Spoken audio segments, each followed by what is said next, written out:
Army Major General Randy Manner. He served as acting vice chief of the U.S. National Guard Bureau. General Manner, thank you for being here with us. Let's start first with this idea that this could expand to other cities, knowing that Washington, D.C. is kind of its own ecosystem because of how the government is set up. But if this were to expand to a city like Chicago that does have a state and local government, what does that mean? I think the president we need to listen to what he says.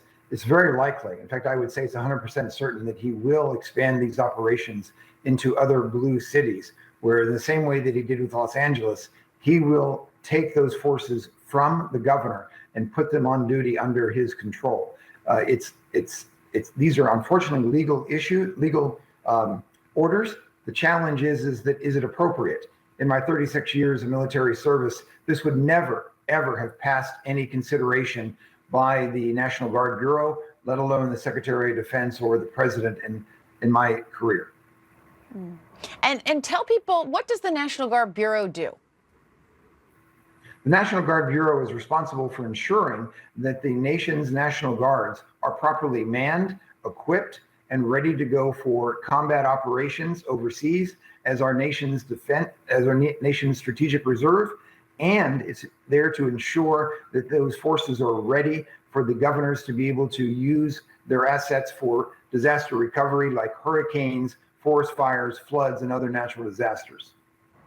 And so what role is it playing in this ongoing situation where the president is using National Guard troops in these situations? The National Guard Bureau is responsible for essentially sourcing all of these elements and coordinating the efforts among the states, as well as ensuring that the funding is there. This is one of those situations where this is at most a law enforcement operation.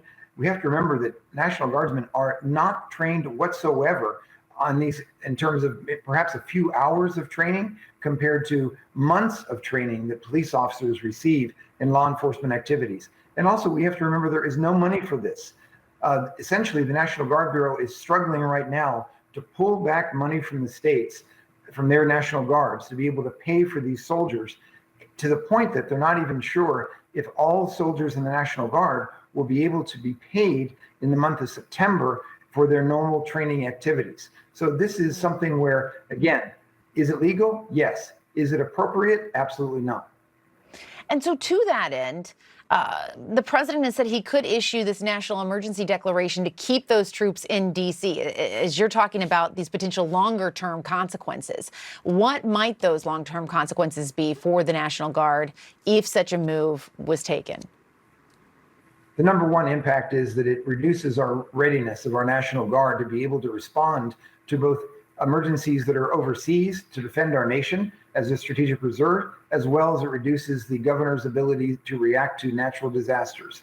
So those are the two most important things. On the other side of the coin, the impact on the individual soldiers, airmen, and their families and the employers is substantial. You have to remember that all these young men and women, the average privates and corporals and specialists that are on the street, many of them are going to college. They were pulled out of college to be able to do this. Those that perhaps have families, they're dealing with, if it was a two-parent household, obviously August, kids go back to school. So now there's one less parent to be able to help to deal with all those issues. And if it's a single parent household, then those children are obviously very adversely impacted. And we have to think about the employers. Whenever 9/11 happened, the employer spoke up a lot to be able to support our soldiers. In this particular case, those people who are self-employed get no reimbursement for the difference between their lower guard pay and their regular pay. So this is being done on the backs of our young men and women in uniform and their families, and quite frankly, employers across our country. It's actually just absurd, and it's very disheartening. And a defense official is telling CNN that Secretary Pete Hegseth is ordering National Guard troops in D.C. to start carrying weapons. Is that needed right now? First of all, I've heard nothing about what the risk assessment is, where it would require our guardsmen to be carrying weapons.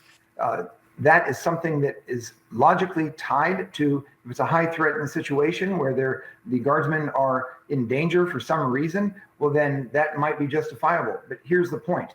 Again, these requirements are not real.